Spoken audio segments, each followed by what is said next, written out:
You have to toggle the mute button. You know what I'm saying?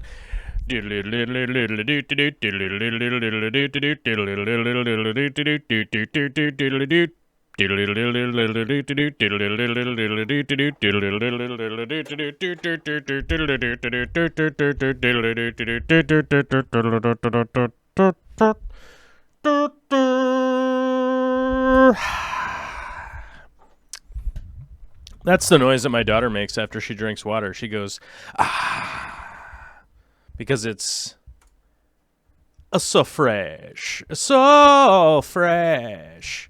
Oh, Lordy. What happened? I must have moved my camera last night when I was doing karate kung fu kicks down here.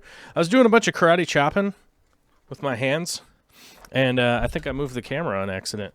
There we go. Whoa. You see that mean wiggle we got on the camera there? That's because it's mounted up in the air on a thing, and it sort of works. Sort of works good.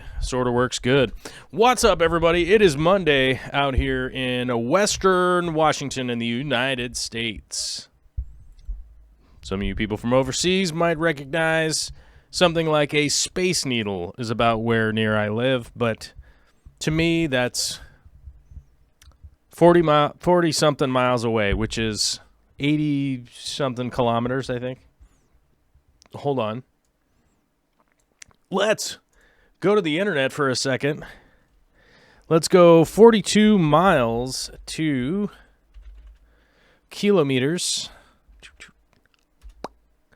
How many miles is that? 67.59 kilometers. There we go. That's how far the Space Needle is from me. Ish. Sound exactly right, but you know what I'm saying.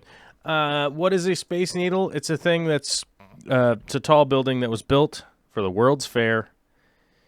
Oh, what year was that thing built? 1960-something? Space Needle build date. What year was that thing built? 61. I was going to say 62. Maybe it opened in 62. April 21st, 1962, the Space Needle officially opened. Okay, so 1962 is when it opened. It was built in 1961 for the World's Fair, I believe, is what the World's Fair, which drew over, 2.3 million visitors in 1961, or 62. 20,000 people a day used the elevators on the Space Needle. Oh, that is nuts. That's bonkers. Woo! All right.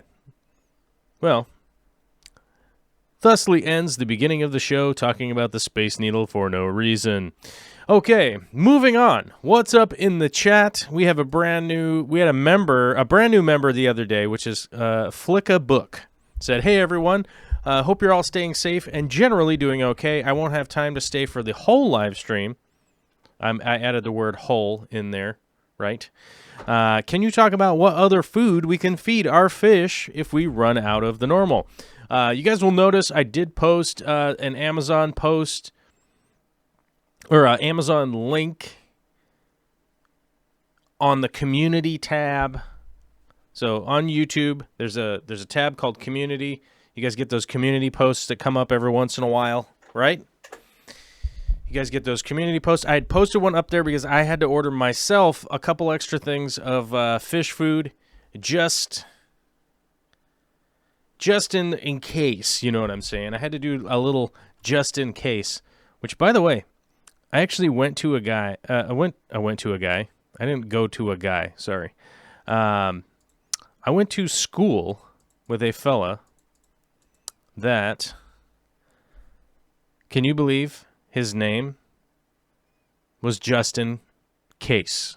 You get it? His parents got jokes for his whole life. Wow, it's kind of rough. But I ordered some extra fish food because of the event that we had in the world, and I'm going to completely demonetize. But just to be straightforward with everybody, YouTube revenue compared this last March with this March is down like 40%. So I suppose it being demonetized is just how it's going to be these days anyhow. No worries. So the coronavirus is going on. The pandemic is happening. There are some questions about the supply chain, right, for specific things like fish food, right? Now, in the United States, you could probably order some fish food from my buddies up at Aquarium Co-op, right? You go click online, and they could send you fish food. I know all the shipping and everything is still ongoing there, especially for fish food and things like that, necessities that people need to keep their animals alive. So go there. Maybe go through the Amazon link. The foods that I linked happen to be some Fluval foods. Oh, whoa. Wow, excuse me. What was that? That was weird. There was like a... Maybe it's too much milk or something? I don't know. Anyhow, so I did post some of those links because I feel like I want to be a little extra prepared, but barring buying some more prepared food from companies, let's talk about a couple of the fish foods that are human food that you'll likely have around. So one of the things that you would want to make sure that you don't ever feed is wheat-based products, dairy-based products, that kind of stuff. You don't really want to go into any of those things, but vegetables, almost every... Now, somebody out there is going to be like, they're going to ask me about creamed corn or something.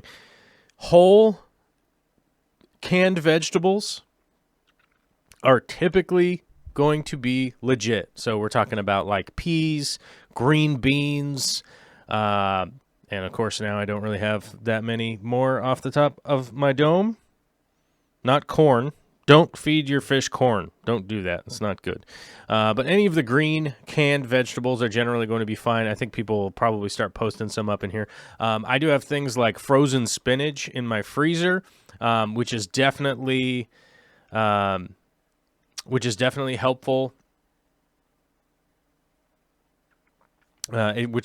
helpful to have something like frozen spinach because you have a lot of volume of it in your freezer and you don't really have to worry about it. So that's exceedingly helpful.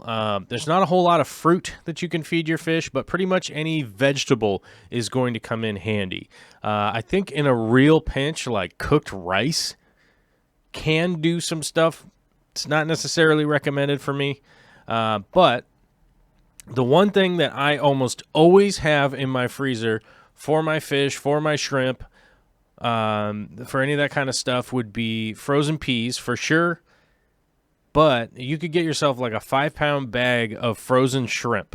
That is like so cash money when it comes to if you own shrimp, if you own puffer fish, if you own regular fish. Now, the one slight issue you might run into is like the plecos that I own that aren't necessarily going to be eating a ton of protein and stuff like that. But most of the vegetative eating plecos and things like that, you can likely forage around in your backyard and find a stick. Worst case scenario, you could probably find a good stick from a legitimate tree, not like a cedar tree or something like that. But the shrimp, frozen shrimp with the shell on for me, because I got my puffers and stuff, is something I'd recommend to anybody out there. 5 pounds of frozen shrimp is going to last you like an eon. It's going to last you ages and ages and ages and go a really long time.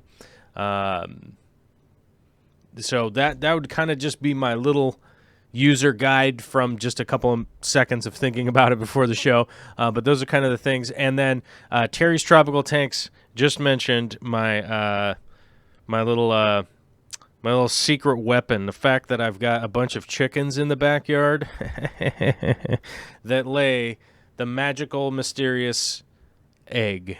And a hard-boiled egg yolk.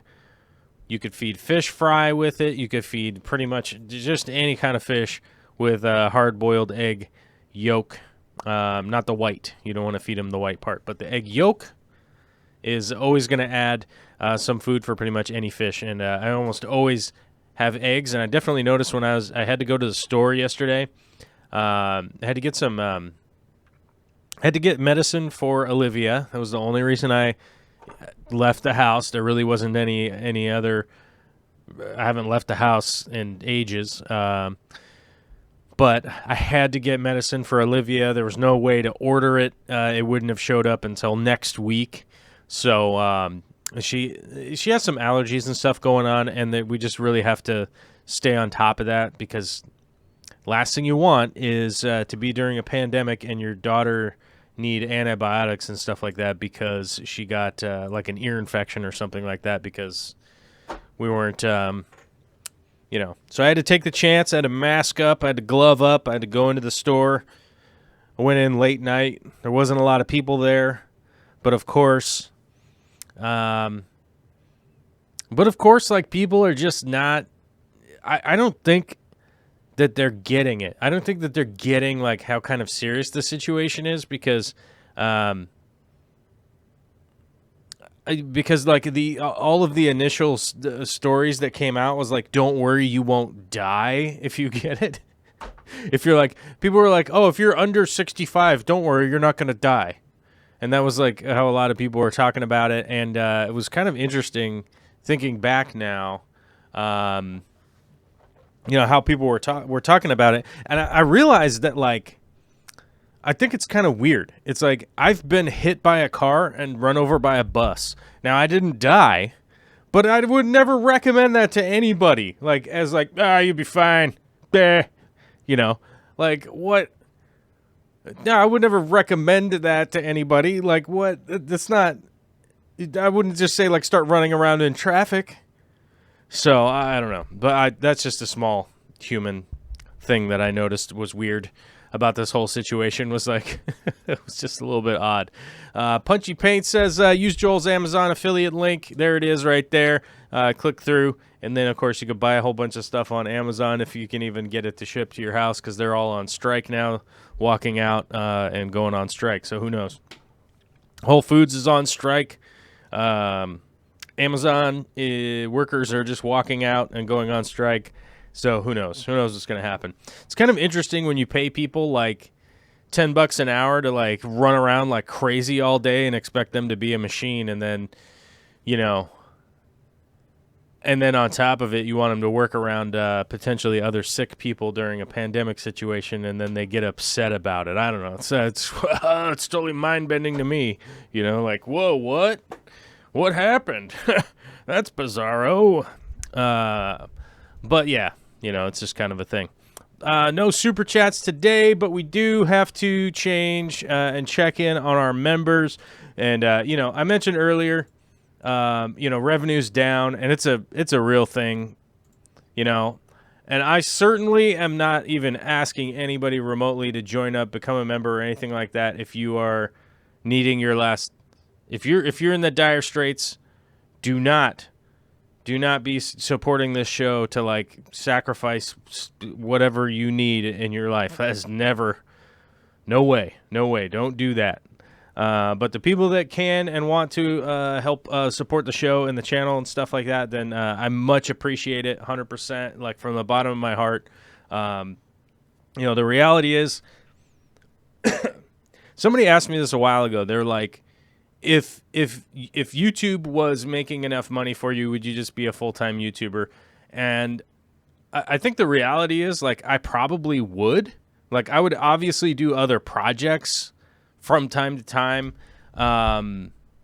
with my little construction company and stuff like that. I 100% would definitely be doing that stuff too still.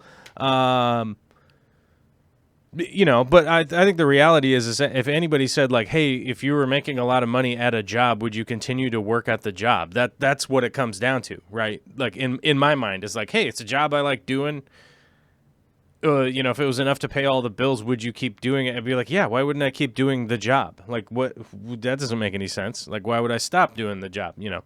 But big shout out to everybody that supports the show, and also, as a reminder from earlier, if you are needing food and plants and stuff like that, do check out Aquarium Co-op first. That's definitely,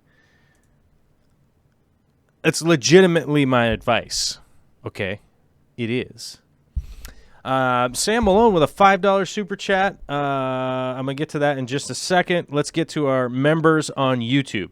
Our member number on YouTube stays the same. We're short of our 88 miles per hour. I don't know if we'll ever be able to time travel. Who knows? Who knows? Who knows? I don't know. Well, we may never hit the 88 miles an hour, but that stays the same. The one thing that we do have to change here real quick is Patreon. Patreon has taken a big-time hit. I was actually going through some of my tax B&O forms and all that kind of stuff earlier today, and I was doing the numbers from even just 2 months ago, and has dropped for like 44%, I think, when I did it from just 3 months ago. So, whew, it's kind of rough to actually look at that in realistic terms, but hey, we're going to do what we can. We're going to continue moving forward. And the funny thing is, this number today on a Monday, check this out. Normally on a Monday, we go down, but that's not today. That's not today, my friends. Today, we go up to 241. Yes. Thank you very much. Sam Malone with $5 super chat says, if you trim your dwarf sag, do the small leaves left die off and new ones grow, or do they live and continue getting taller like grass? Hold on a second here. Let me think. So what you're asking is, if you trim the dwarf sag like a lawn, do the small leaves left die off and new ones grow, or do they live and continue getting taller like grass? Oh, okay.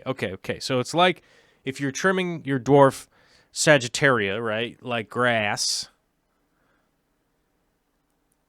are you asking if it's going to grow? It's going to sprout new leaves. Now, I don't know. Some of the older ones might grow a bit, but in my experience, if you trim the dwarf sag like that, you end up with those brown tips. I never really paid that much attention to know whether or not those ones with the brown tips actually grew taller or not. But typically with dwarf sag, it'll send out more runners, little runners. They'll all sprout up. That same plant will typically, I'm trying to remember like the years and years ago last time I grew dwarf sag. I think it's definitely been a while. Those just grew back new shoots. Yeah. So I think that's really what is going to happen if you trim it like a lawn like that. So I would expect some dieback, those dead leaves kind of showing up. Yeah. Alice KH says, well, if you get the virus, you will never get it again. That's not actually accurate. Not to start an argument, but it doesn't mean you'll never get it again. It means you have some immunity for some period of time, generally speaking. But like, a lot of viruses are reoccurring, like herpes. Once you get it, you always gonna get it, right? So, yeah. Anyhow, let's go. Steve Beartyke. I don't know. Hopefully I said that right. Wife is working at Amazon Fulfillment Center in Kent just today. No strike action. Detailed coronavirus contact protocol in place. Okay, so maybe they managed to halt the strike that was going on there. Somehow, maybe they managed to divert it. I don't know. I read a quick thing that a lot of Amazon fulfillment centers are striking or potentially striking or threatening to strike. So maybe it's each individual one is maybe going to strike or something along those lines. And I've got the sound on the other computer, and it keeps making this little boing, keeps making this little boing noise, and I had to reach over there and turn that down. So I'm not 100% sure what is going on with Amazon. I don't work for those guys. I just happen to be an affiliate that if you buy stuff through my links, I get like a percentage. And I could never tell anybody what the percentage is because it's all fluctuative and different depending on what the item is categorized as. You know, it's like electronics is a very small percentage, and I think the reason for that is that typically electronics is a high price item. So people will buy like one really expensive item, so you get like a much smaller percentage. You know, I don't know. You never know what the heck it's going to be. Just Bob says, I tried to sign on with PayPal on Patreon, but it wouldn't work. We'll try again later this week. Yeah, I'm not sure why that would be the case. Because I know all my payments for the people that I patronize comes out of my PayPal, so I'm not 100% sure why that would be the deal. Though with a lot of websites and stuff like that, I've noticed that if you have a VPN and all that kind of stuff like I do constantly running, then you typically will have problems like kind of signing up for stuff because it thinks you're a robot. I've noticed that. So sometimes you have to do some authentication, you know, two-step authentication and stuff like that to get things to work properly. Oh my God, Myrek, Tom's chick, becoming a new member on YouTube today. Oh my God, I'm always like shocked. I don't ever really like expect it. But yeah, if you guys are down and you want to help support this channel, I very much appreciate it. And I always try. I don't always do it, but I try to let you know in Spanish. It's 87. We're up to 87 members, which is great. And dude, you know, I mentioned earlier, and it's kind of a weird thing to mention, but I legitimately, really had my heart set on trying to do the makerspace.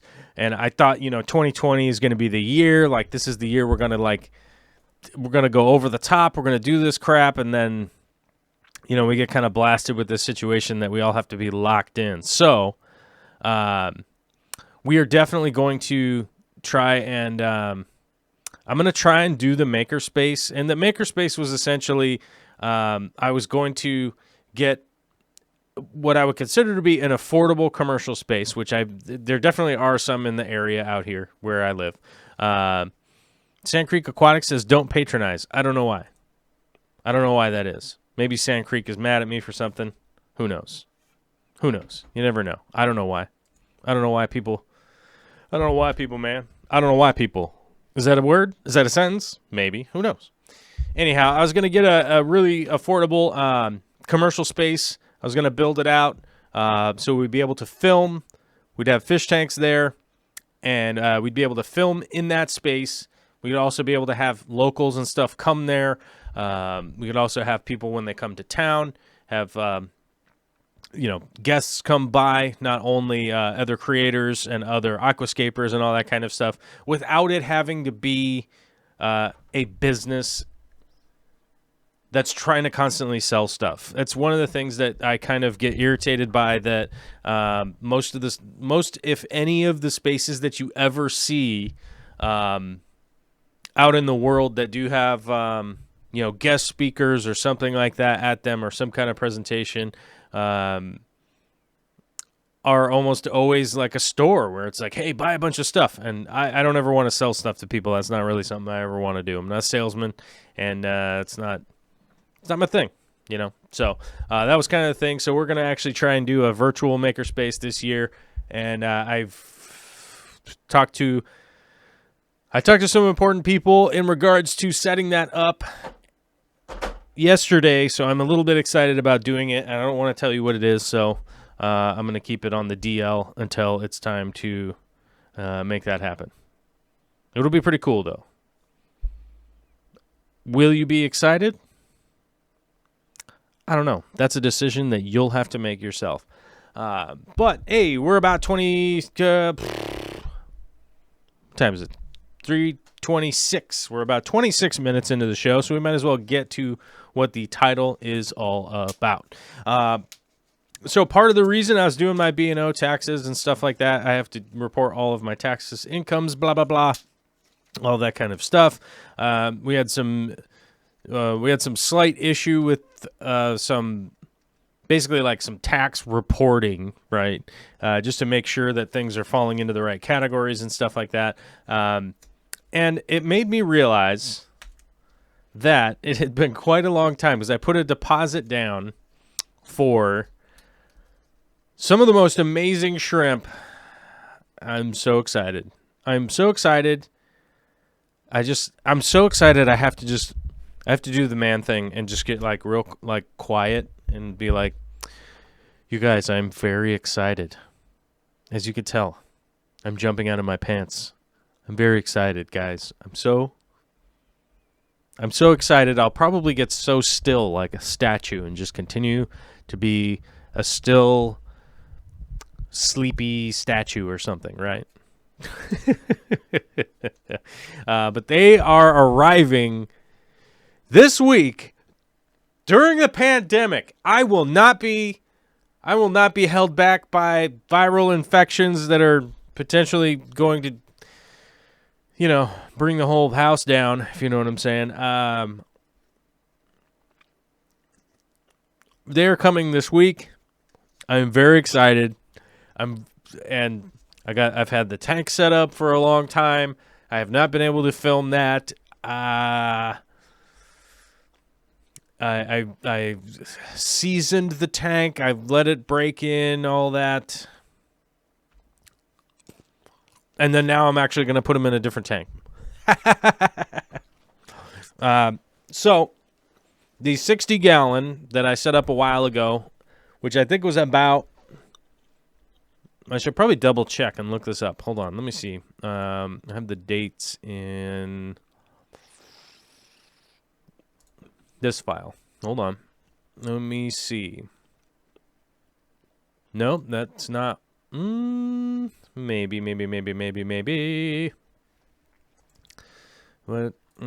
me see. Let's open this up. Whoops. Push the button. There we go. No, that's not it. Let's go here. Shoot. Let me look over here. Let me find the notes over in here. Nope. This one. Come on now. Come on down. Yeah, so it's been 2 months, hasn't it? It's been 2 months. Is that right? Yeah, January 30th, 28th. Let me see. Yeah, I think it's been about 2 months since I've got this whole... There it is. 24. Yeah. I've got... Okay, so 2 months minus 2 weeks. So 6 weeks ago. Okay, there we go. All right, I'm like, it doesn't seem right. That doesn't seem right. So let's go. Okay, there we go. So it looks like, it's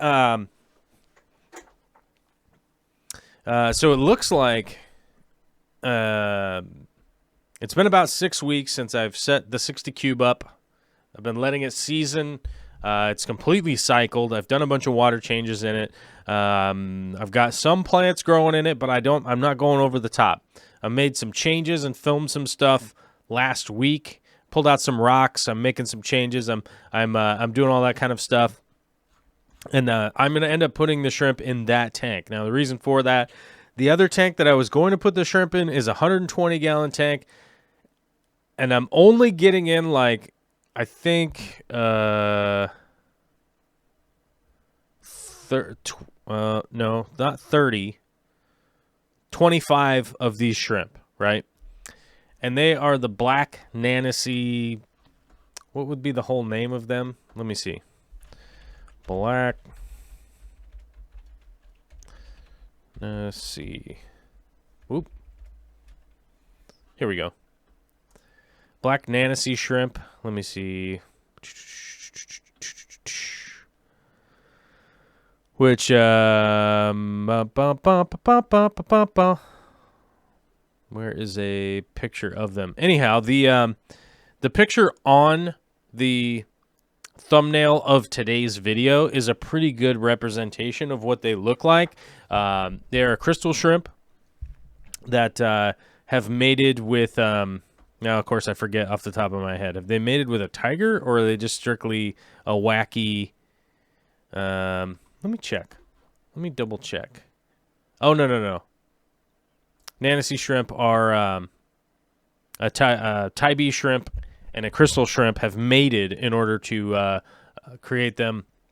And they're a fantastic shrimp. They're basically just going to be treated like crystal shrimp. There's really not that much of a variation for them, unless you happen to get some that are from a really, there's like a select breeder that runs them at like almost 5 pH, but the breeder I get them from, they're coming in at like 6.2, 6, right in that range. So it's not too out of this world to get them in. And you know, the Nancy are a lot like the red pinto shrimp that I have, they're a variant of crystals. So they're not that complicated realistically compared to the shrimp that I currently have, the ones that I currently take care of. But they're just more specifically like a crazy pattern. They're the black version, and I'm very excited to get them in. And I just have to admit, it's like this weird, really happy thing going on while some really sad stuff is happening in the world. Yeah. Sand Creek says, don't patronize. What was the follow-up? Hello, all. Sorry, fever. Okay. Yeah, I don't know. Not sure what that was all about. I was going to see if there was a follow-up, but it just says sorry, fever. Not sure what that means. Fish Tank Barn with a $5 super chat says, surprises. Well, thank you. I appreciate the surprises. But I'm super excited to get these shrimp in. I'm hopefully everything works out well. And, feeding them is pretty basic. The setup is pretty basic. There's not that much. It's just a matter of taking care of them. The real issue is when it comes down to breeding them, when it comes time for them to throw their babies, which means, they give live birth. And the live shrimp are tiny, tiny, tiny. So it's really a matter of me maintaining enough things like infusoria and things like that in the tank to be able to feed them without having to try and feed them manually. It's just, in my experience, as a guy who's not, as a guy who doesn't have like 500 tiny little shrimp tanks and I'm breeding them and it's the one thing that I do constantly,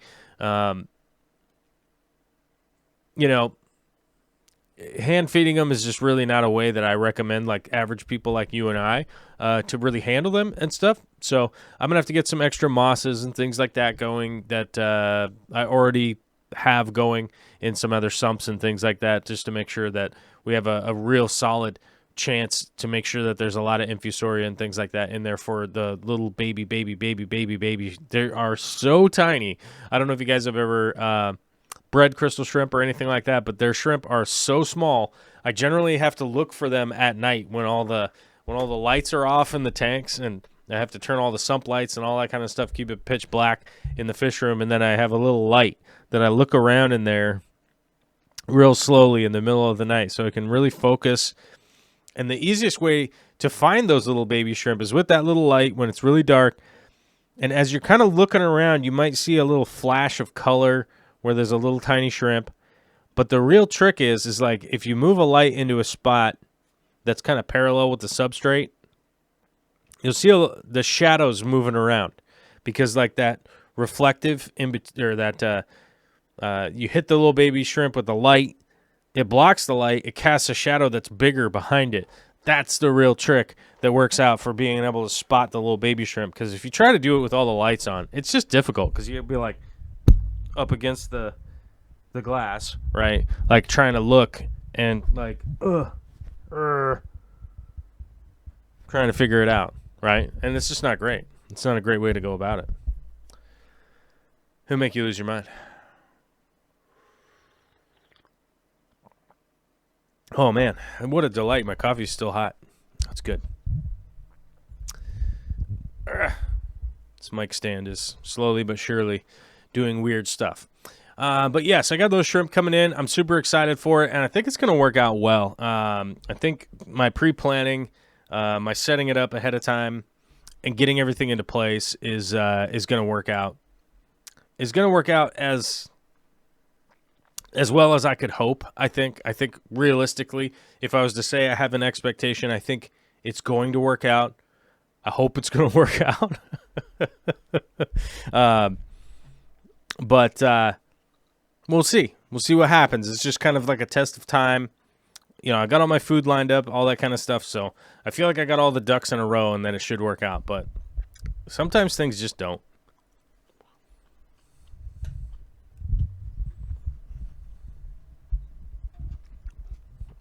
There we go. Oh my God, we got a new patronizer during the show. It's the original M. Den. M. Den Hollander, the very first patronizer, has returned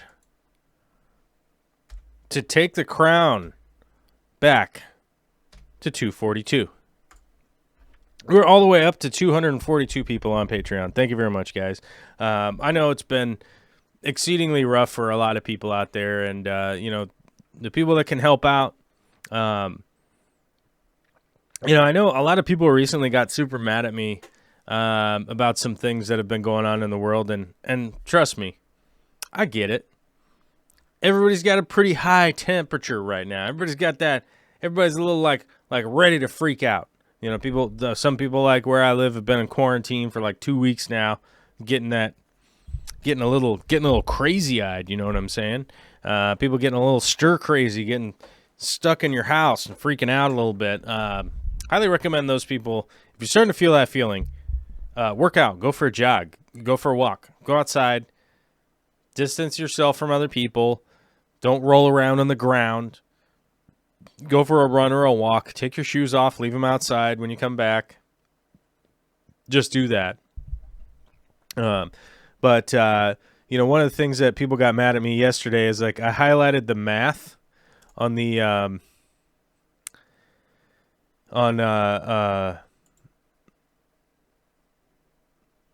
what is this? What? Ugh, the thing's rolling up. I highlighted the math on some of the things that are going on in the U.S. right now, and it's very troubling. It's very troubling in the U.S. And I just want to give a shout out to everybody out there. Thank you for just being supportive and just being cool. That was kind of my point. I was going to talk about something, but I decided never mind. Jamie McDonald says, I wish I could stay home. Yeah, I know a lot of people are going out, having to do work. That's for sure. And I appreciate you guys too. Just stay safe out there. That's for sure. You know what I'm saying? Just stay safe. You know what I'm saying? Just stay safe. Go about your business. Do your stuff. Let's see. Where did it go? What was I going to talk about? Somebody mentioned something. Oh, here we go. Steve Baratyke says, are all your tank sump systems with drilled tanks, or do you use overflow boxes? I never use overflow boxes. Anything that's going up and over a tank is going to fail at some point in time. And I know that people don't like to hear that, but it is going to fail at some point in time. Do they work? Yes. Do they work well when they're working? Sure. But there is a point of failure that will happen. And the reason behind that is they're utilizing you're utilizing a mechanism like the siphon for it to continue working properly, right? And as soon as the siphon gets broken, it will stop. Now, in home plumbing, right, if anybody out there has any experience in construction, but your house, everything that is draining via gravity, right? So everything's heading down. It's vented, so there is always air coming into the pipe to allow it to drain. It's utilizing gravity to go downwards and out and leave the building. Obviously, there are unique plumbing situations out there that operate differently, but for the point of what I'm talking about right now, new construction, remodeled construction, stuff like that, pretty much almost exclusively requires that things are going to just be utilizing gravity in order for it to drain. So I always recommend to drill and plumb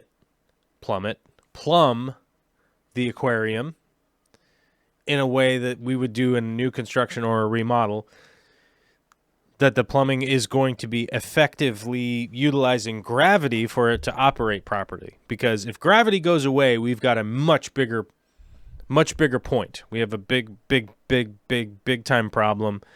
Instead of trying to make turds go down someone's drain, the whole planet would be done. If the gravity was gone, we'd be SOL. You know what I'm saying? So we're always trying to utilize gravity because gravity is a constant that we know that we have. So we want to do the same thing with our aquariums, and my aquariums are plumbed that way. So if the power turns off and the siphon breaks, it just essentially just stops, right? It will drain a little bit, but the whole thing just stops when the power goes off. Now, the problem with an overflow box that goes up and over out of the tank, you're relying on the siphon to maintain that system to continue going, right? And the reason for that is that people don't want to drill the tank. Now, I recommend people to just figure it out and drill the tank. It's the best way that I recommend, but sometimes people don't. And what ends up happening is you put an overflow box in, the power goes out, you lose your siphon, right? Now, you happen to be not around when this happens, or staring at the tank, or paying, you're not there. You're in the other room even. And then the power comes back on for some reason, right? The water starts to pump up into the tank, but there's no siphon to take the water out that the pump is putting back in, right? And that's when you pretty much end up with a big ass flood. And then people go, oh, these sumps and these aquariums are dangerous. You're going to flood the building. You're going to flood people's houses. You're going to flood your own house. You're going to flood apartments. You're going to blah, blah, blah. And then people are all stressed out because they always think there's going to be a flood if there's an aquarium around.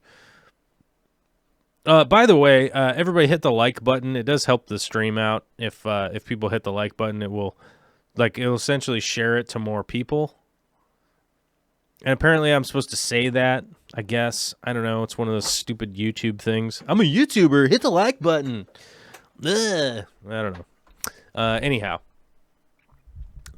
So we don't want to perpetuate that stereotype. We don't want to clean up water. We don't want to clean up flood damage. We want our healthy systems to continue to run.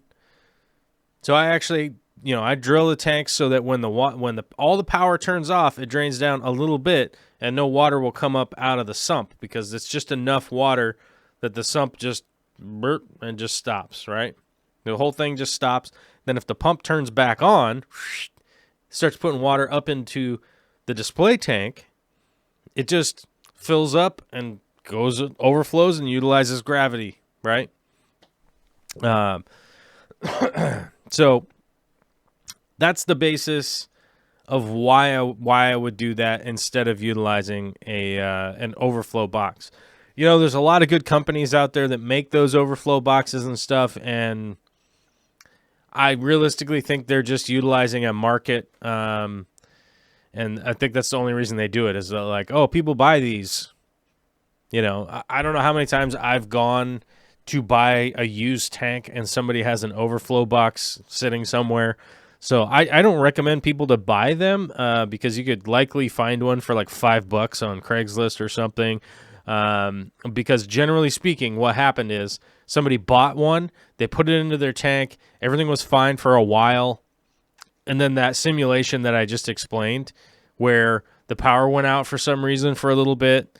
The water drained down, the pump turned back on, and it flooded and ruined somebody's drywall or carpet or hardwood floors or whatever.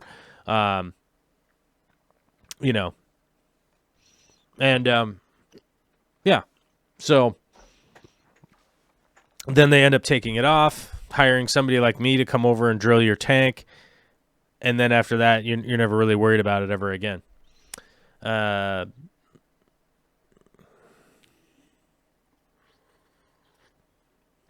Swampfish says, I'm never worried about flooding, but I'm not generally a fan of having sumps. Okay. I mean, you don't have to. I never said anybody had to. It's just how I run my systems, because I find in my experience that they run better that way. There's a lot of advantages as far as I'm concerned, so I do it that way. Whether you have to or not, you can do whatever you want. It would never bother me. As long as you're not infringing on someone else's rights, I don't mind. Do whatever you like. But I would also think it was kind of funny if somebody was like telling me I'm stupid for it, which you're not. I'm not claiming that you are. But I have had people in the past be like, man, it's a waste. You're an idiot. You know, and I'm just like, I don't know what to tell you, man. You know? So, but yeah, a lot of people I know run gigantic fish rooms with nothing but a big giant air pump. Like, ooh, I was at, Shaka's Shrimp Heaven in the Netherlands. That's a perfect example. That's a whole entire store that's run off of, I mean, he had a couple of canister filters for some of the really big tanks that he's trying to get like big excess waste out of the tanks, which I think is wasn't necessarily health. I think it was more just like water clarity because it was a store. You know, I think that seemed to be realistically the biggest advantage, to just help scrub the water and get big particulate out from those big predatory fish that he had in those tanks. But that was a whole entire store run off of one big air pump that he had up in a cabinet that was running around to the whole thing, and just sponge filters. Yeah, beautiful store, beautiful fish, healthy fish, totally fantastic, and it's all just run off of sponge filters and an air pump. So it's legitimately one of those things where, you know, there's way more than just one way to do things. I've gotten comfortable with the way that I run my aquariums, but also at the same time, like if I had a bunch of little tanks that I was back to, like let's say I was breeding betta fish again and I had a bunch of little tanks, right? Then I probably would utilize a different filtration process than I did before.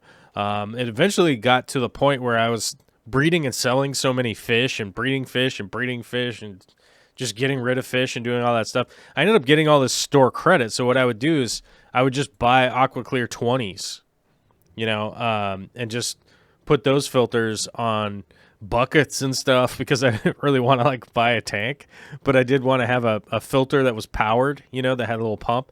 So I was doing that for a period of time, because I didn't want to buy aquariums.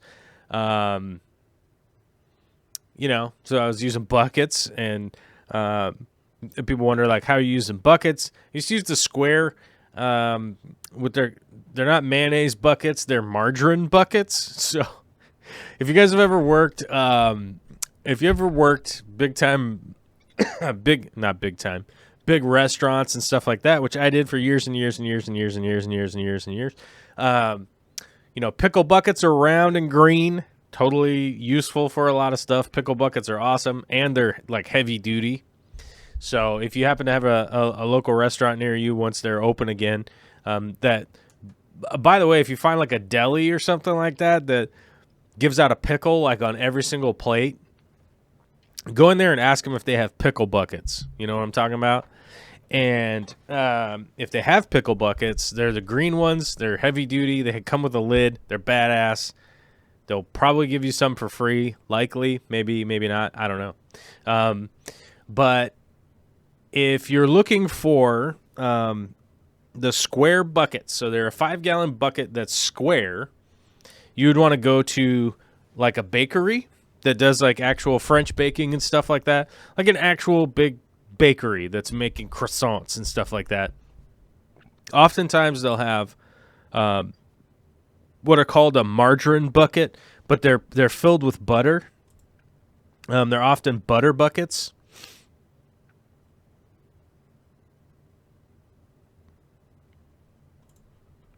But they're they're butter buckets, and they're square, and they're really good for fish keeping and stuff like that. If you're going to do a bunch of small tanks and stuff,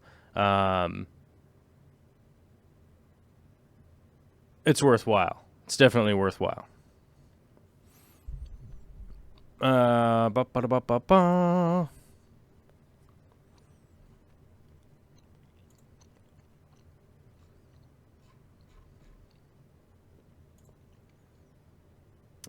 Let's see.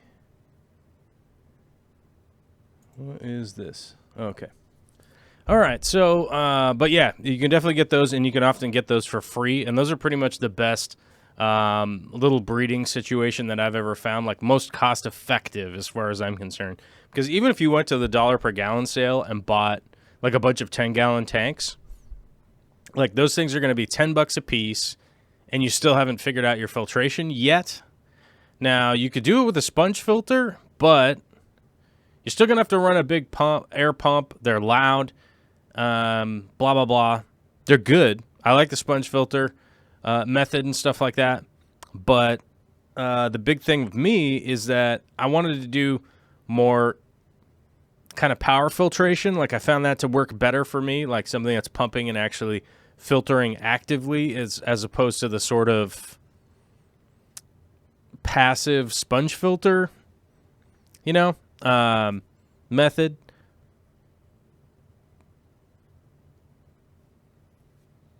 And so I ended up just getting those Aqua Clears because I had store credit for those, and I got free butter buckets. So square butter buckets and stuff, those worked out perfect, and it was good stuff. Good stuff for sure. Let's see. And Natural Aquarium says easier to catch fish in a square bucket. That's for sure. It's much easier to catch fish in a square bucket. That is 100%. But yeah, so that's kind of how and why I was doing it that way. Like I wanted those Aqua Clear filters because I wanted to have a little bit of a power filter. Yeah, so let's clarify that. And the square butter buckets, you can stack them right next to each other, right? So you don't have the round, and you can set a filter on them, so it actually works pretty well. All right, there we go. Grassy Peak says, I have a fail-safe optical sensor that closes a solenoid. If the float fails, the fail-safe keeps failing. The fail-safe closes the solenoid, and then the float switch can't fill the barrel. I'm confused. Grassy Peak says, the biggest problem with sumps is top off. My school is closed right now, and we have a 120-gallon reef. I have a 30-gallon top-off barrel plumbed into an RO unit with a float switch. Yes, I really can't argue against that. But if you had a reef tank that didn't have a sump, the cumulative evaporation that would be happening from that would be just as dangerous. I've seen it in the past where, even what is it, 120 gallon? I wanted to say I've seen it in 120 gallon, but I don't think I have. I think specifically I saw 180 gallon that was basically like running a closed loop reef, and they hadn't changed. They were just topping off the water into that tank. Now the reality was that thing could drop just like 3 inches in evaporation, and the salinity was like off the charts. You'd be like running a reef at like 0.42 or something crazy. I might be exaggerating, but it was probably like 0.3 realistically. And it just like slowly but surely went up to that, which is fine. The fish and the coral and everybody can handle it. The problem is when they add the water back in and it suddenly just drops the bottom out of it, and drops everything back down to like, a 0.21. And, and then you have a fish die because it's freaking out, because the salinity had changed. So there are ups and downs and lefts and rights. And, it's unfortunate that the place is, that the school is closed. I almost feel like there probably should be some way to make it work that people could get into the building to maintain like a fish tank and just be like, hey, look, I need to get in, or we're just going to have this whole place dead. I don't know. That comes down to some kind of logistics that I just have nothing good to say about it, really, honestly. I literally throw out about 5 a week. Just trash. If you ask nicely, I'd already give you a clean one. No joke. Jay's Crazy Obsession says some mayonnaise buckets are square. Yep. Yeah. Some mayonnaise buckets are square also. Yeah. And they're food grade.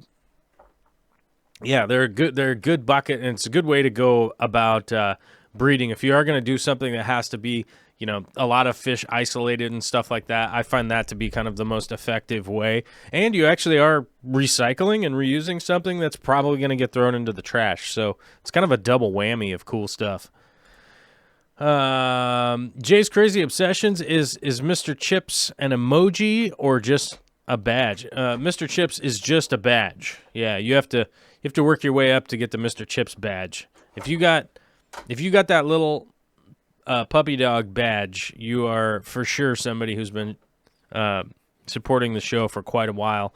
And mad respect if you got my little dog next to you, Also, if you got Bob Dobbs, that means you've passed the green arrow and you've gone up to Bob Dobbs. So that's always good.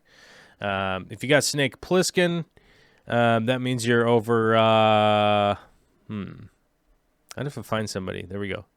If you have Snake Plissken, you're like over 3 months. If it's a picture, if it's a badge of me, that means you're 6 months and over. So, yeah.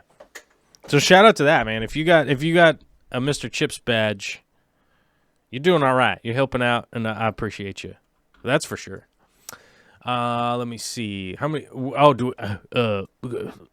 gotta hit the like button and tell the internet to like it. I don't know.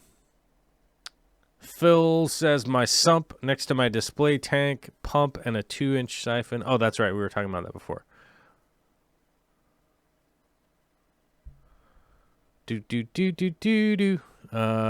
Phil is asking, how does one test or know what tanks can be cut? There's a way to check if they're polarized. But the weird thing is like, you have to get some polarized sunglasses, take it out in the sun, look at it in an angle, and you'll see like the waviness in it to know whether or not it's tempered. If it's tempered, don't do it. If it's pane or plate glass, totally fine. But of course, the last time, like Corey and I were going to go drill a glass tank, and we asked the manufacturer, or I would say Corey specifically asked the manufacturer, like, are these tanks drillable? And they were like, yeah, no problem. And it turns out that one of the panes in one of the tank that we drilled specifically, we drilled a tank specifically, and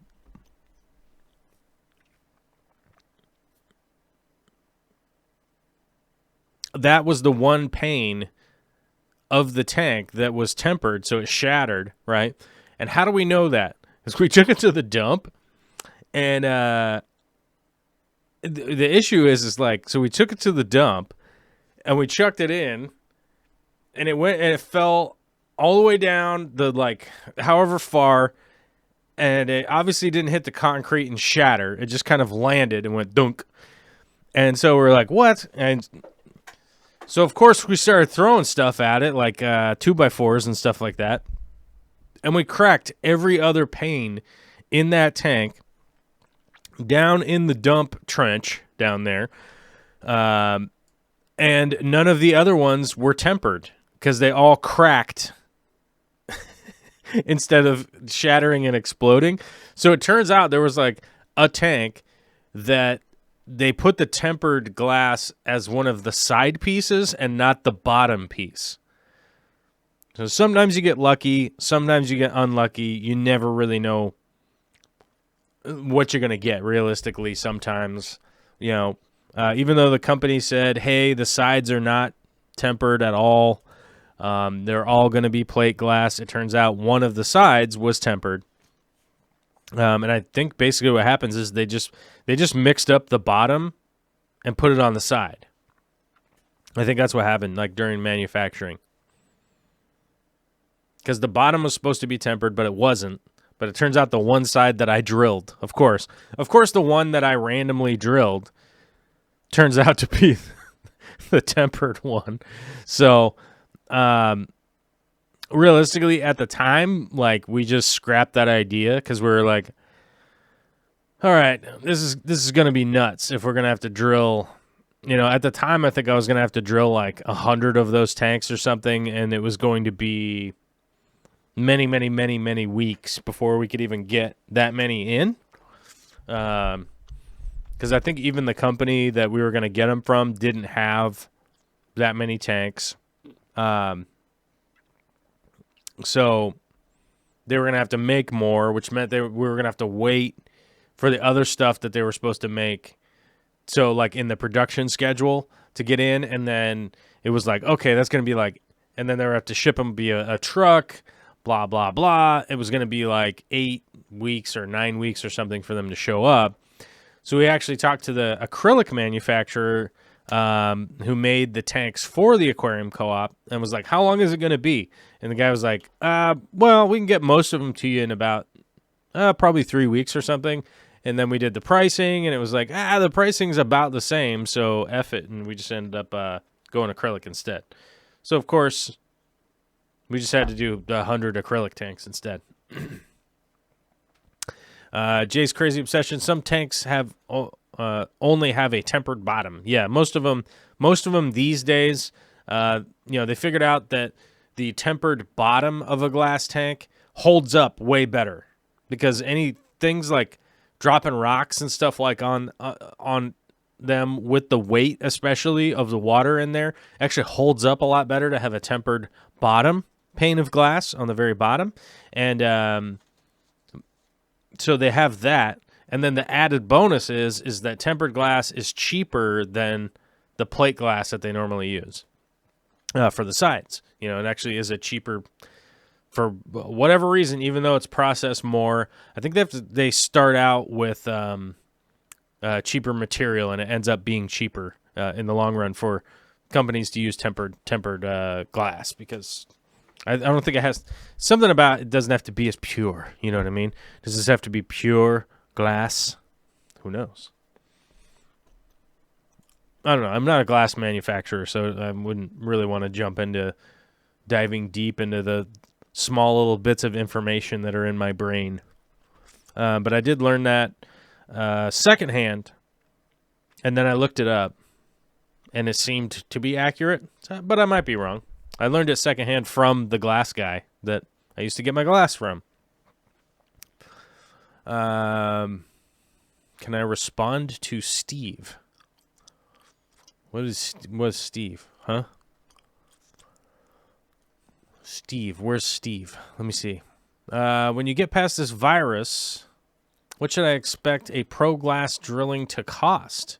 Better to put the hole in the bottom or back? When we get past this virus, it's more difficult to find somebody to drill the tank than it is to explain how much it costs. But I used to go... Who was it? There's a local glass company up in Seattle, which the name escapes me. It's like, I was going to say it's Peterson or something like that, but that's not right. But they would come out and drill people's tanks, but they would give you no guarantee that they wouldn't break it, first of all, which is kind of a problem. And I think it was $42 per hole or something like that.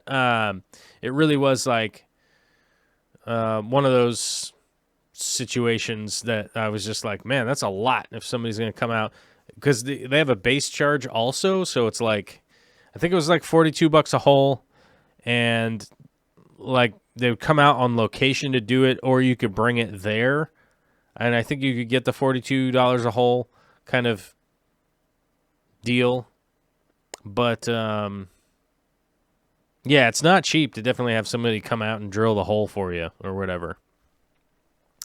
Natural Aquarium says, where's Ted Judy when you need him? Yeah, I don't know. Shout out to Ted. I love that guy. I was going to try out some of his sumps, and last time I talked to him, he was excited to do that, and he was going to email me, and then he never did.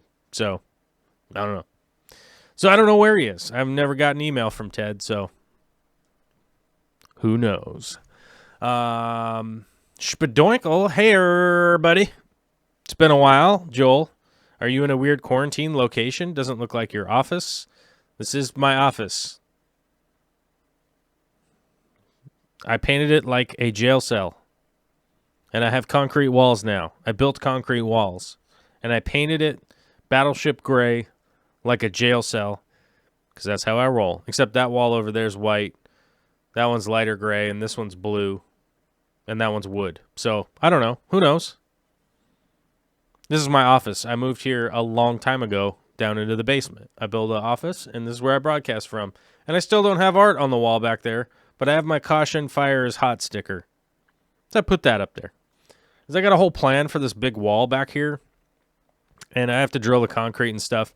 And I swear, every time I'm ready to drill the concrete back here and put in all the brackets and all the hangers and stuff that I have sitting right there, Olivia's asleep. And here, you know, so I don't know. I just have a lot of work these days, even though I am quarantined. And by the way, the weird quarantine locations should be the all of United States. If somebody's living somewhere that is not under a quarantine order, I do not understand what is going on with that. Bracken, what's up, my guy? Says, yeah, he is in Washington, so yes, the governor has an order out that has schools closed as well as bars, restaurants, and other non-essential businesses. Pretty much every business is closed unless it has an essential reason to be open, of supplying something, you know, yeah. So people should not be moving around and spreading this virus around. It is big time bad news. And strangely enough, our president yesterday was acting like he was shocked that there's a potential for millions of people to die, which is bizarre that he would act like he somehow didn't have that information. Big D Smoke says restaurants are takeout delivery only, but only some of them are open. Yep. I don't know how much longer restaurants and takeout and stuff like that is going to be open. You know, the reality is, and I know that like some people are mad because I even saw that, you know, Boston Mike was just posting on the thing that I posted yesterday, which is doing the math on the Texas Roadhouse guy. Yeah, I guess maybe I will talk about that for a second. So I did the math on, so there's this big story going around that the Texas Roadhouse owner is like a super generous guy. And I bet you know what? He probably is a nice, generous guy. Probably. I don't know. He probably is. I bet you he is. And this isn't a cut at the character of the man. This is a cut at how much coverage a guy is getting because he is donating his salary, right? And people are trying to act like it's wildly generous that he's donating his salary. And weirdly enough, if you look at the history of him, his salary used to be between $8 million and $10 million a year that he would take from the Texas Roadhouse. It recently dropped down to $1.345 million a year.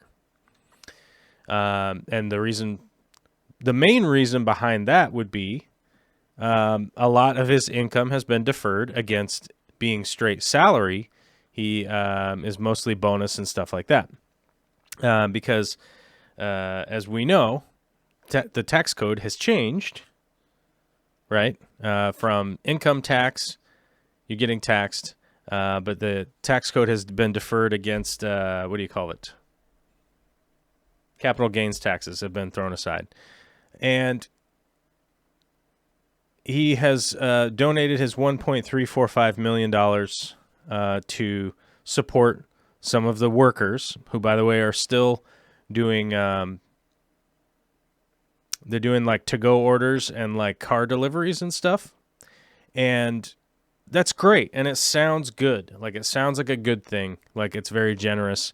But then when you start to do the math, the guy's worth $400 million, by the way, which is kind of interesting. And that's not the valuation of the company. The valuation of the company is like $3 billion or something.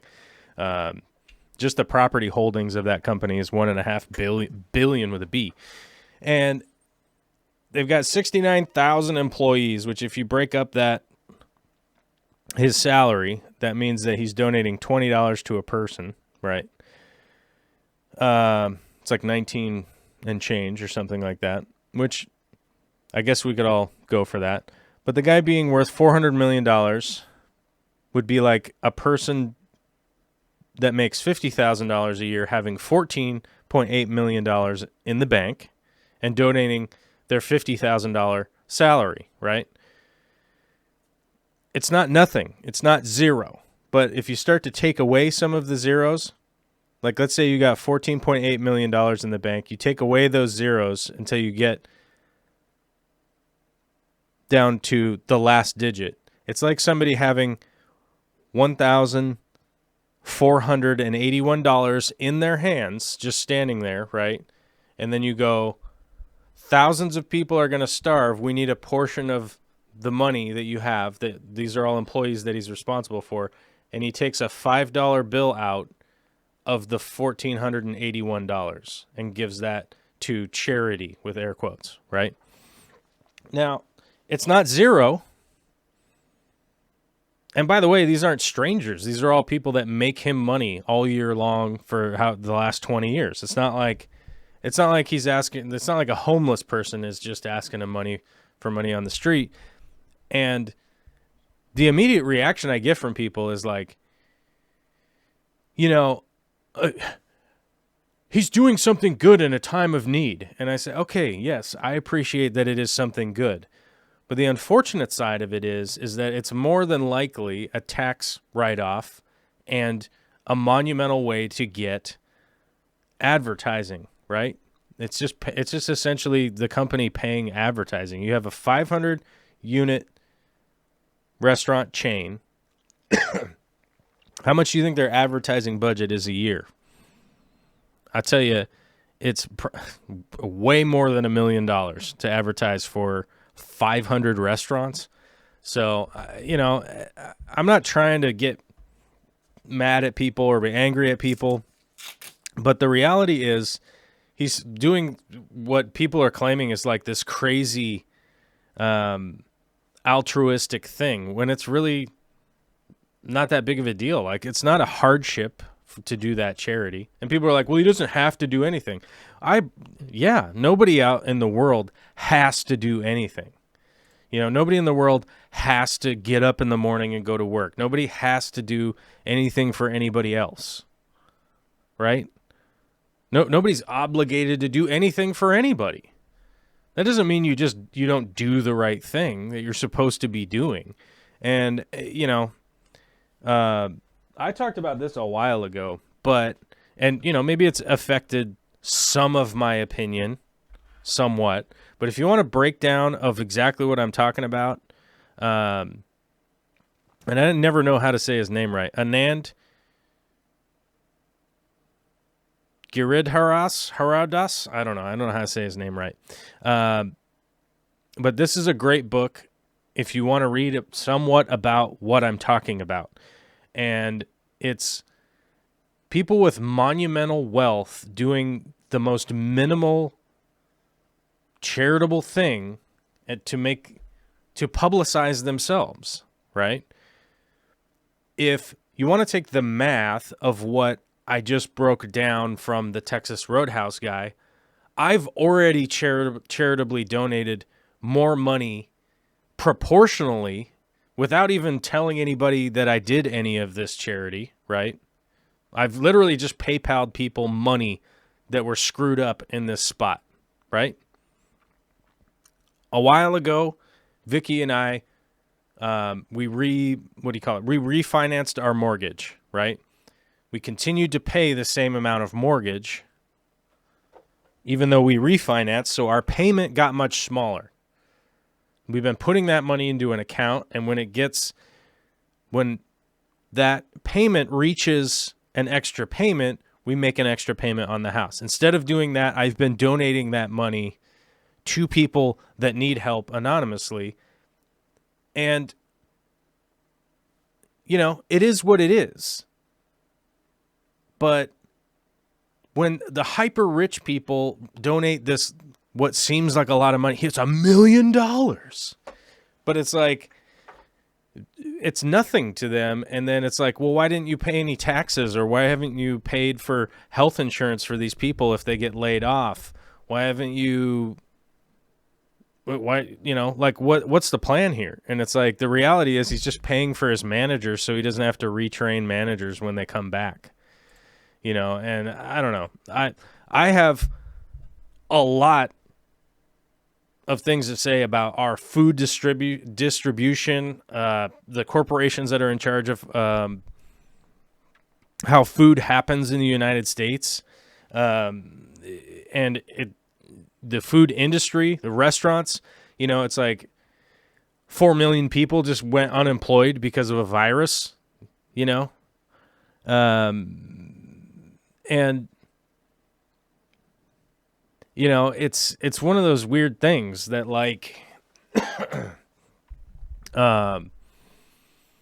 it's one of those weird things that the system in the United States allows somebody that sells something that is vital, right? And then we get all these monumental breaks so that they can continue to run a corporation that pays waitresses $1.35 an hour or $3.10 an hour in a place, in cities where you need to pay $1,200 a month in rent, in just rent, and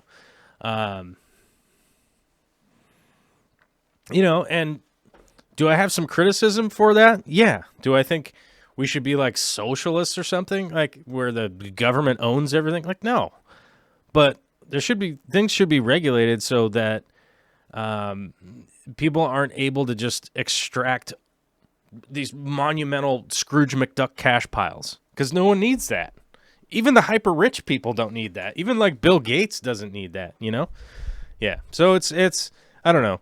It's just kind of something that's stressing me out at this point. But yeah, I mean, if you wanted to read a book about somebody who did a much better job explaining it, and yeah, I mean, it's a 250-page book. It's a super easy read, and can definitely break down a lot of what I'm talking about for you with actual research that's legitimately written down in order, so you can actually kind of figure out what's going on.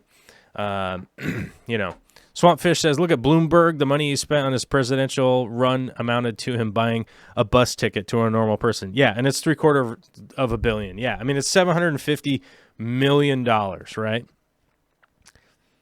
And he just thrown away on a tax write-off, And that's problematic, And, people get mad at me because they're like, oh, you talk about politics and stuff. And I'm like, okay, let's do the math here real quick. $750 million, right? Of course, I have to check my charger connection. I broke my phone again. It's even more broken now, guys.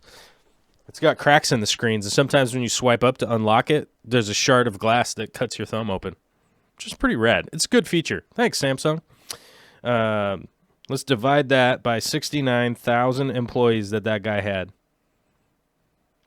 So the guy I was talking about, right? Let's backspace here a little bit because we have extra cents, fractions of cents. So there's the number right there. Let's say the Texas Roadhouse guy. So let's say Mike Bloomberg, instead of running ad campaigns on the Super Bowl and stuff like that, or whatever the hell he was doing. He was on Facebook and all that kind of crazy stuff. Let's say if he had taken that money and divided it up evenly from all of that Texas Roadhouse guy's employees, each one of them would have gotten a $10,869.56 check. Just a check. Here you go. Here's almost $11,000. Right?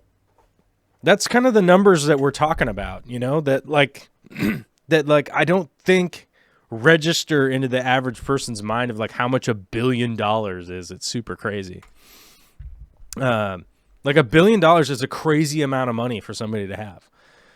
Joel G, straight out of New Zealand, says, thanks for continuing to broadcast and provide some familiarity to my ear holes during this funky time of madness and mayhem.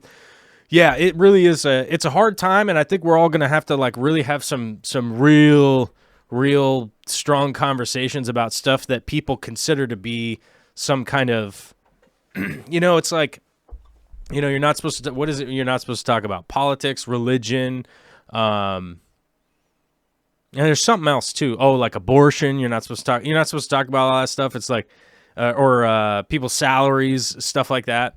I do recall like a while ago somebody had pointed out to me I would say, when I say a while ago, I mean like the year 2000, like 20 years ago.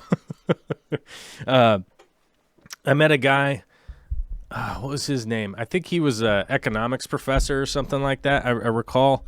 I think he was from I think it was the University of Puget Sound. There was a thing that I was at, some kind of debate speaking event. I don't know. I forget. But I do recall we were having a discussion, and he asked me about the societal effect of previous generations normalizing the idea of not talking with your coworkers about how much money they make, right? Like that's become normal in the United States to not have salary discussions with your coworkers or anything like that, right? Like that's become a normal thing in the United States. Like, oh, don't talk with Mark about how much money you make here. Like, why would you do that? Mark might get mad, which is often kind of strange because, and I've seen this time and time again, somebody will be working at a company for like 8 years, right? And over that 8 years, let's say you got hired at $10 an hour, right? And then over the 8 years, he got little pay raises, like each, year he got like 50 cents, and then he got like a 25 cent an hour raise or something like that. And by the end of that 8 year period, like, oh, that guy's making, let's say he's making $13.25 an hour or something like that, right? And you're like, oh, well, hey, he's working hard and he's making his money and it's a blue collar job and it's a respectable doop-de-doo, scoobity-boop with all that, right? But over that 8 year period, the people that are being hired are no longer being hired at $10 an hour. The people that are being hired at $14 an hour. And it turns out the guy who's worked there 1 week is making more money than the guy that's worked there for like 8 years. And when they find out, oh, Lordy, all hell breaks loose. And it's like, well, who was in charge of this? Right? And it's like, not the guy who's been working there. So it's just one of those weird things. But, Swampfish says, ever read Guns, Germs, and Steel, The Fate of Human Societies? It sounds familiar like I have, but I don't want to lay a claim that I did, but it sounds familiar. Oh, yeah, Swampfish, most places I've worked, it was a fireable offense to discuss your wage with your coworkers. That's right. You can get fired if you talk to your coworkers about how much money you make, right? Like, what? So we have freedom of speech in the United States, but you're not allowed to talk with your coworkers about how much money you make? I don't know. You guys go to Patreon. You can look exactly how much. I leave the amount posted right up there. You guys can see how much comes in every month. So I guess if it ever got too high, people could make a decision and be like, I don't want to sponsor this guy anymore. It's too much money. He's driving around in Lamborghinis, which I would never do that anyhow, unless I rented it for a joke. I would possibly rent a Lamborghini as a joke for filming something. It's possible. I don't want to ruin out that possibility, but I wouldn't buy one. Mark Dibble has a great point here. That's why I negotiated a percentage over minimum wage instead of a dollar amount. That's actually a great idea. I really do like that. I'm actually I'll make a note. I'm gonna make a note of that. But my notebook is my notebook's upstairs. I was making notes upstairs while I was watching Olivia yesterday. I do realize I left it upstairs. Oh no, what was I doing? Phil says it's all just soapbox debris. That's right. That's right. That's the soapbox debris. Yeah, I mean, I stand on the soapbox debris. Yes. It's not, hey, they're just my opinions, just stuff I'm talking about. You know, we're going to have to really kind of buckle down and think about what it is that we really find to be important. And that's kind of the whole reason I was kind of talking about that stuff. The annual The American Deep State by Peter Dale Scott. This book explains it all pretty darn good. That's pretty good. I don't know if I've read that book either. I think that definitely sounds like maybe I got that recommendation at some point. Let's see. Oh, I think I may have listened to some of this. I think I might have listened to this one. I don't think I read it.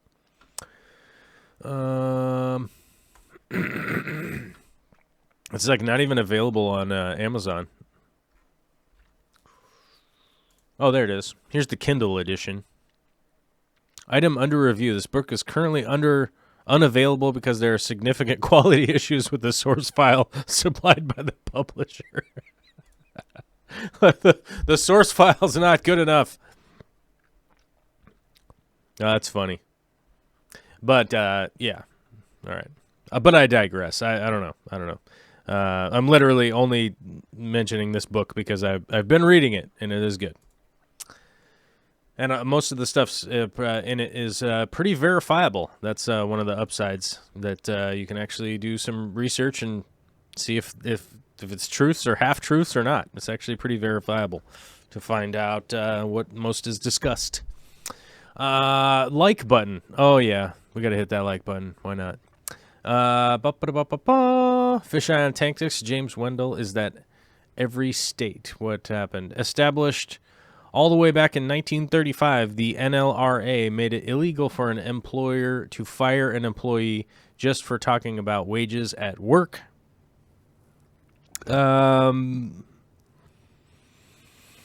Yes and no, because I live in a right-to-work state with air quotes around it, which means you could just fire people just because. You can just let people go because you don't want them to work there anymore. That can basically be the reason. So, yes and no. You'd have to like prove it, basically. But there are like a lot of weird workers' laws and stuff like that either do exist or don't exist anymore. You never know. Vinosky Tank says ethics. The emoji. Yeah, we're all supposed to have ethics, right? We're supposed to just have that. Let's see. Aaron Webb says, hey, I'll finally get to watch live chats with time off. Thanks for the content. Oh, you're welcome, Aaron. Thanks for coming out. I'm trying to see names that I didn't read anything from to make sure that I read their comments and stuff. So we are kind of winding. We're at that kind of point where I'm just yammering on about nonsense, you know. Like, people don't normally watch the replay like this far down the line, so I kind of feel like, yeah, we talked about the fish food and the shrimp and stuff. I don't know if I gave out a lot of shrimp info because I didn't realize that I got super excited and then I didn't realize what I was talking about. I got super excited and I was basically thinking about a whole bunch of shrimp stuff all at the same time. So I kind of had to just wade my way through like being excited, and I don't know. I probably didn't come out very good, but this isn't an edited content, so that's life. Sometimes you just got to stream and get the words out that you can, and it's never going to be perfect, that's for sure.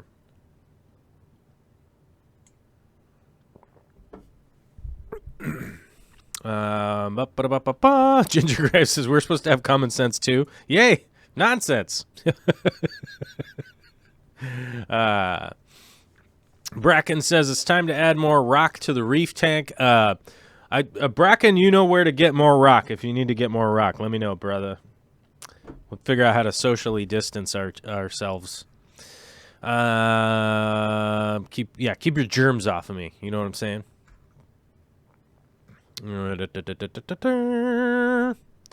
Just Bob says that guy should go Bill Gates and donate some real money. Yes and no. I think realistically, what people should do with the outrageous money is lobby to get real-time voting. I think real-time voting is what should be instituted in this country. It's a complex issue, but I think real-time voting is what should happen. And people with those crazy connections and the amount of resources to never go hungry, I think should be working on stuff like that. Realistically, I mean, obviously they have to work on their businesses and stuff, but personally, once you get to a point where, it's just my opinion, but if you get to a point where you're a publicly traded company, you should have the workforce and the people in place and in charge to run the business in a legitimate way, that you're not hands-on all the time and you should be working on something else. But maybe that business is the only passion you will ever have or something, and maybe they end up staying with that. That's also cool too. I feel like if, I don't know. I'm going to trail off from that thought process and just move on to the next thing. Grassy Peak says, on shrimp, I just took my crystal red shrimp, I'm hoping. CRS or RCS? Red cherry shrimp is RC. Okay, crystal red shrimp. I'm so old, guys, that I have to think about that out loud sometime. It did really well the first year and not well at all the second year. I suppose the Fluval stratum stopped doing its job. Actually, I would say shrimp that were breeding and raised and were living in that situation, unless the pH did a dramatic thing, unless the pH went crazy, typically it's almost always a additive to the water that was going in that could have caused a problem, but normally it's the food source that kind of wears out. And now the reason for that, the reason I say that is that almost always a shrimp colony gets to a collapse point.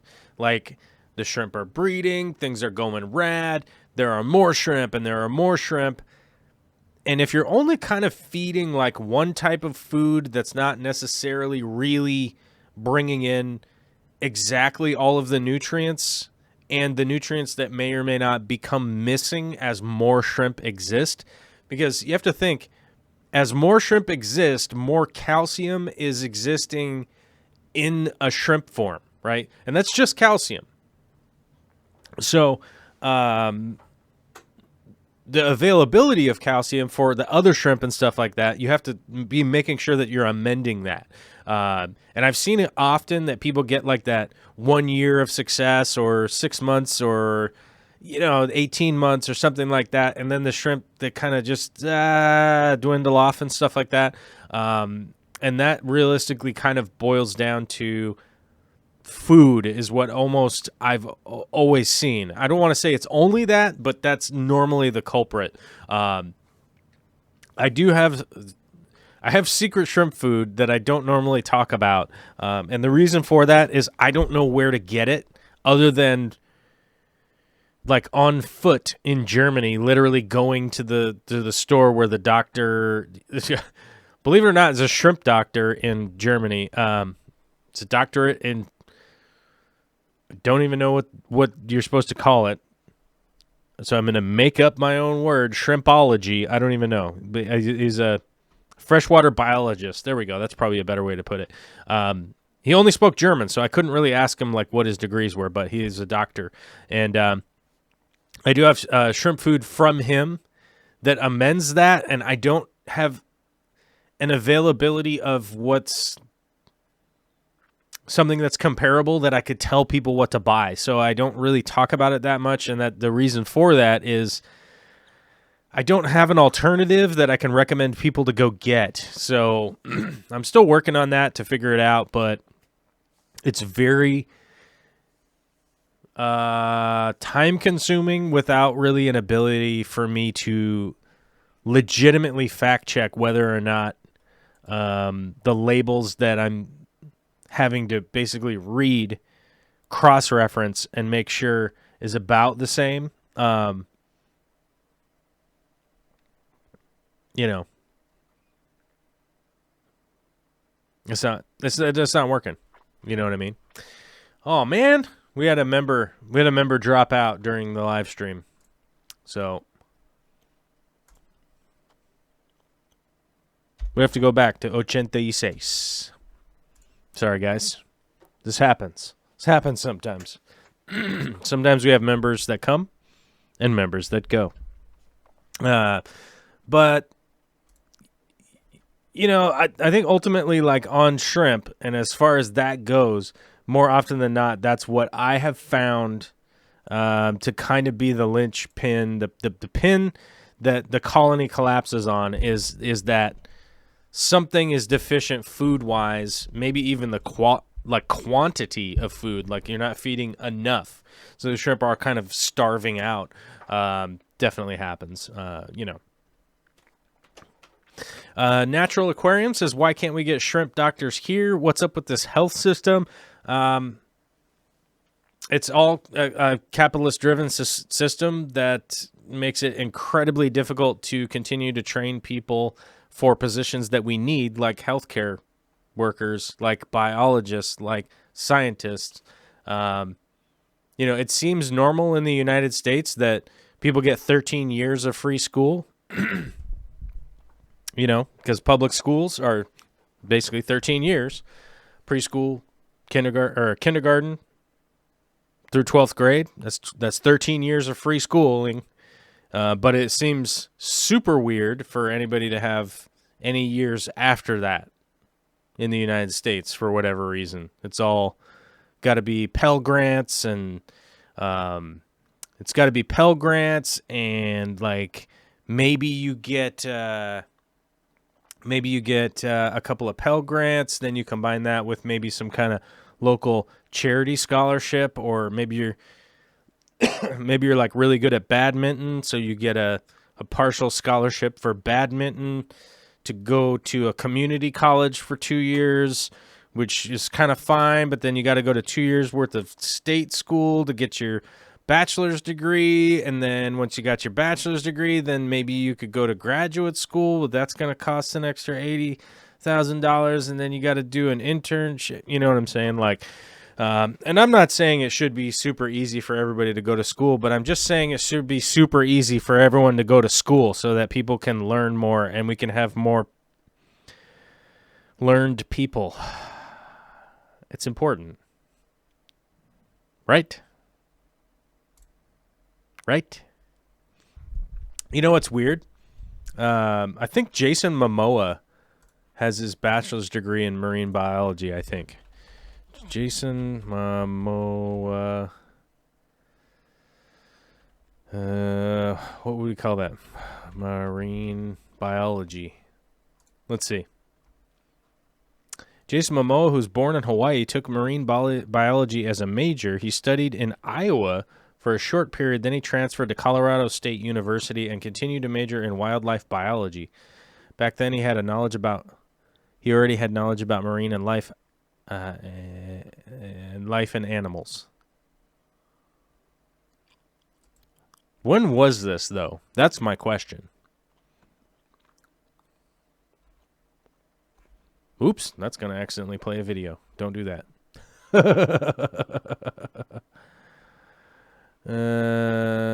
Yeah. I mean, Jason Momoa, rad dude. He's a marine biologist, but he's busy being an actor. Acting, right?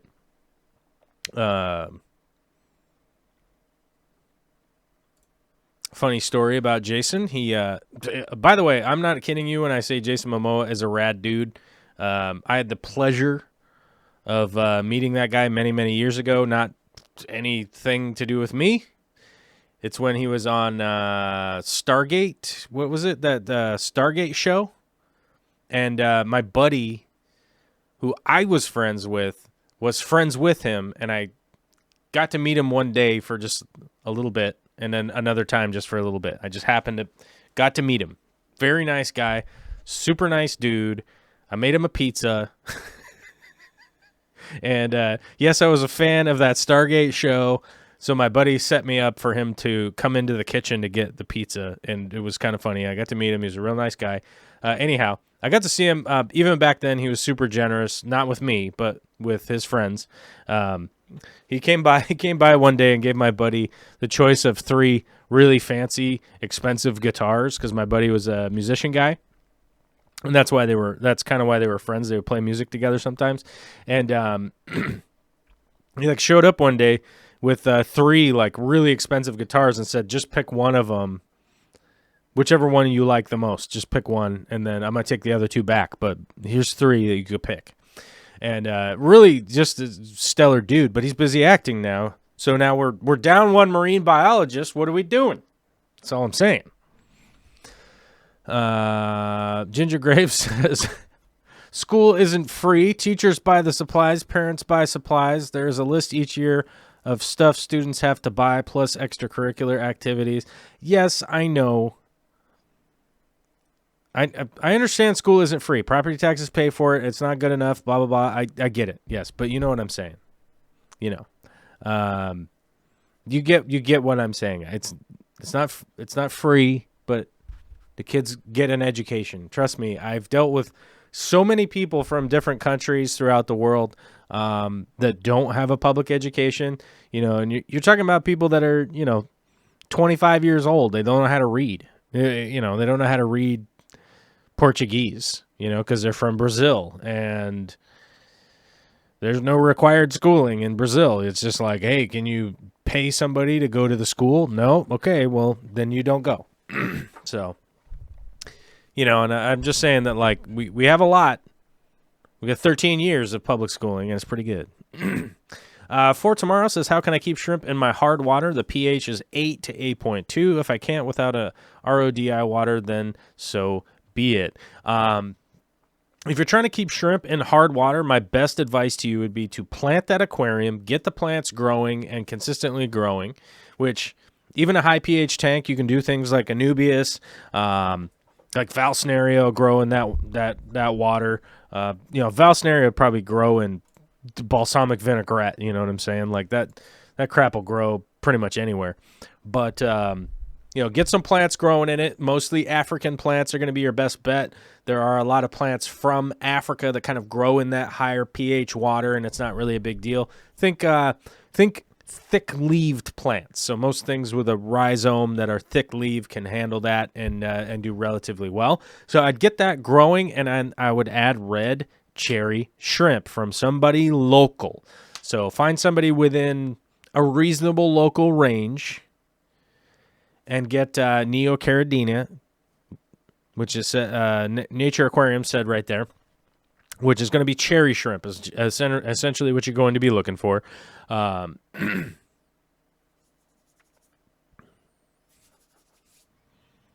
you're going to be looking for that, right? And those shrimp will generally do fine. Those are really going to be the ones that you want to get, and they will breed. They will continue to shrimp and stuff like that. If you happen to import cherry shrimp from somewhere, you're going to have a lot, not necessarily a lot, but you're going to have some difficulty converting them to that water, but cherry shrimp can handle it. So think reds or blues. I would go with reds or blues. I mean, the yellows and orange are kind of, just bad genetics, realistically. And I wouldn't say bad genetics, sorry. I would say less hearty genetically speaking. They don't, they have like a real fine line of genetics, so I wouldn't necessarily spend the money to try that. Unless somebody like next door had a bunch of yellows and they were doing good in the water, then I would. But your best bet is almost always going to be, realistically with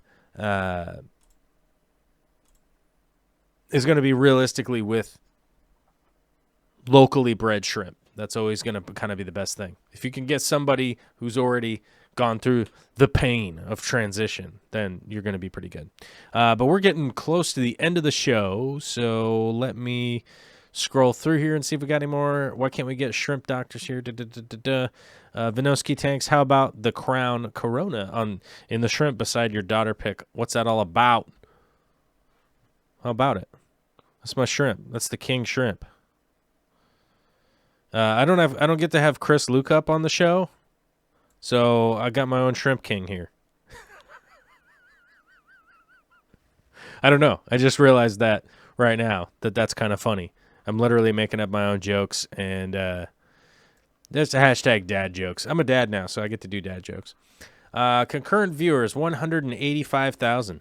That's a lot of people watching. You guys should share this out. Legitimately, I would say there's about 89 people watching right now.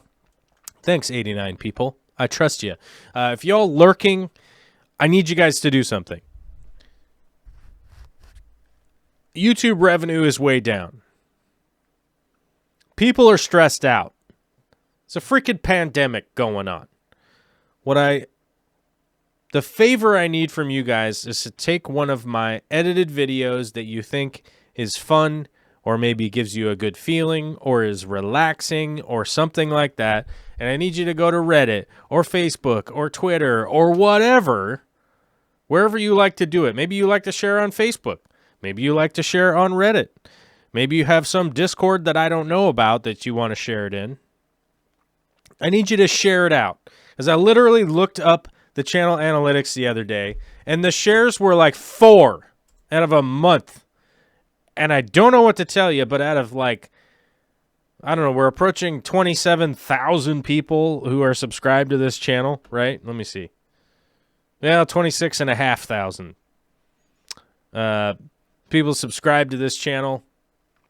And, we lost a bunch of subscribers during the show. Probably people got mad at me about Texas Warehouse or whatever. But anyhow, find a video of mine that calms you down or makes you happy or just whatever, and share that out wherever you like it. I'm just saying, it seems to me out of like 26,000 people, literally the share button only being hit 4 times in a month seems desperately insufficient or something. I don't know. I don't know what to tell you. And, I personally could go and share the stuff out myself, but I've already shared stuff out to the point where I think people probably feel like their eyes are going to fall out of their heads if they see me share something that I've done. So, I don't know what to tell you. That's just what I'm saying at the end of the show. You guys stayed all the way till the end of the show, and a bunch of people just left because they probably got mad at me talking about sharing video or whatever. So, I'd appreciate it. And I definitely want to give a shout out to, let's see, viewer activity. We have to go over here. Sam Malone, the Fish Tank Barn, and Joel G for super chatting today. Thank you very much, my guys. Appreciate it. And Mirek Tomsichik, thank you very much for becoming a member. Yeah, we went up, and then somebody dememberified. I don't even know if there's a word for that. Welcome back, M. Den Hollander and Dakota Davies. You're the bee's knees. Thanks, Dakota. She re-edited her Patreon pledge, which is something that you can do. You could be like, hey, I want to do $1 this month and $3 next month. You could do whatever you want over there. It's a lot of fun. All right, man. I'm getting tired. This pandemic's This pandemic is making me lose my mind. This pandemic is it's stressing me out. I'm gonna be honest with you guys. I'm tired. I'm wicked tired. I'm getting like 4 hours of sleep a night. I'm getting cranky. I'm getting bitchy. I'm getting complainy.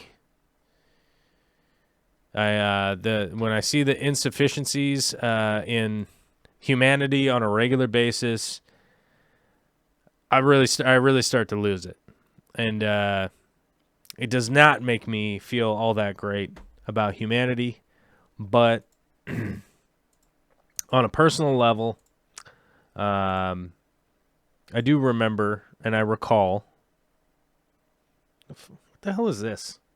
Hold on. I'm trying to find my calculator. I don't know how many days I'm at now. I was going to tell you how many days I'm sober, but it's like it does. I don't know where it is. Oh, there it is. 2,148 days, all one day at a time. And that's one thing I would like to leave you guys with on the end of the day, at the end of the show here today, because I probably pissed off enough people. They already left, and they were already going to be pissed off anyhow. So I'd like to talk about the 2,148 days, one day at a time. That's 1 day at a time. That's 1 hour at a time. That's 1 minute at a time. That's 1 second at a time sometimes. Sometimes I'm so losing it that I literally just have to count. 1, 2, 3, 4, 5, 6, 7, 8, 9, 10, and realize that 10 seconds of calm reality has gone by, and there's no reason I'm not going to be able to make it to 60. And then I can realize that a minute has gone by. There's really no reason I can't get to 10 minutes. And then I could just continue to think about it and eventually get to an hour and eventually get to the whole day and get through the whole day just paying attention to the things that I have to do right now. And as a simple example of that would be like cleaning up some stuff that's on the ground, right? Sometimes that's what life's all about. You know what? I just got to take this time right now and just clean this stuff off the ground. Okay, I'm going to do that. 20 minutes later, you realize you're done with that thing and you can move on to whatever next thing was that seemed like it was such a chaotic event that going on. And eventually you get slowly but surely moving forward into a position where you're tackling more complicated tasks that you didn't really realize that you could ever really grasp at that 1 second where you thought it was all coming down, right? That's what we're all about here. Making a little bit of progress, continuing forward. We're patient people. We are fish people. We're growing plants. We're breeding cares fish. We're breeding fish that are going to go extinct in the wild. But we're going to be patient. We're going to figure out the food. We're going to have to figure out the pH. We're going to have to figure out exactly how much calcium I'm supposed to have in this tank so I could breed a fish and hopefully distribute it to some other caring people that are going to breed it also and keep something that is like going to go extinct alive on a planet that's slowly being destroyed, right? In the hopes that we leave enough hope for the other people to them maybe do some little incremental steps to make some change, right? And we all should be focusing on that stuff, and I'm personally trying to focus on that stuff as much as possible right now, because everywhere you turn, there's a chaotic disaster going on, and I would like to remind people that we don't necessarily have to focus about next week, next month, next year, all of that kind of stuff when we're at very least paying attention to the stuff that we're supposed to be doing right now. A simple parallel to that would be, staying in place, quarantining when you go to the store, being clean, using hand sanitizer, wearing a mask, that kind of stuff, bringing stuff home, disposing of all of the stuff that's been out in public so you don't bring a potential virus into your house and that kind of stuff, and doing the things that you're supposed to do today so you don't get sick tomorrow to get other people sick the next day. And that's just stuff that we have to do right now because that's what we have to do. It's just not really any alternative, right?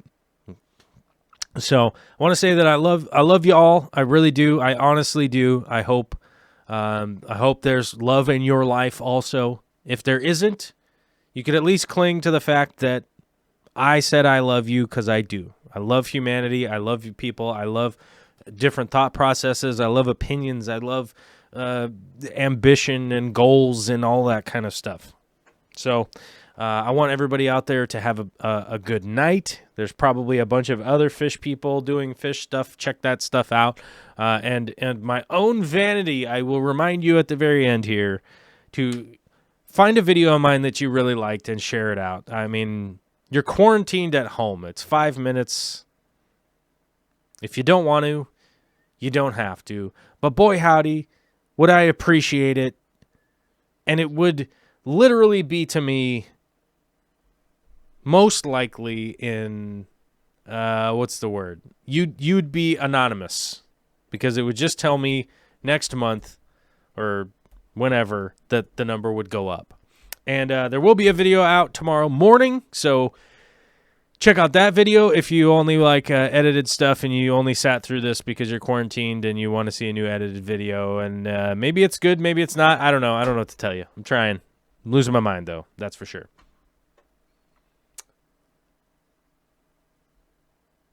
Bye-bye.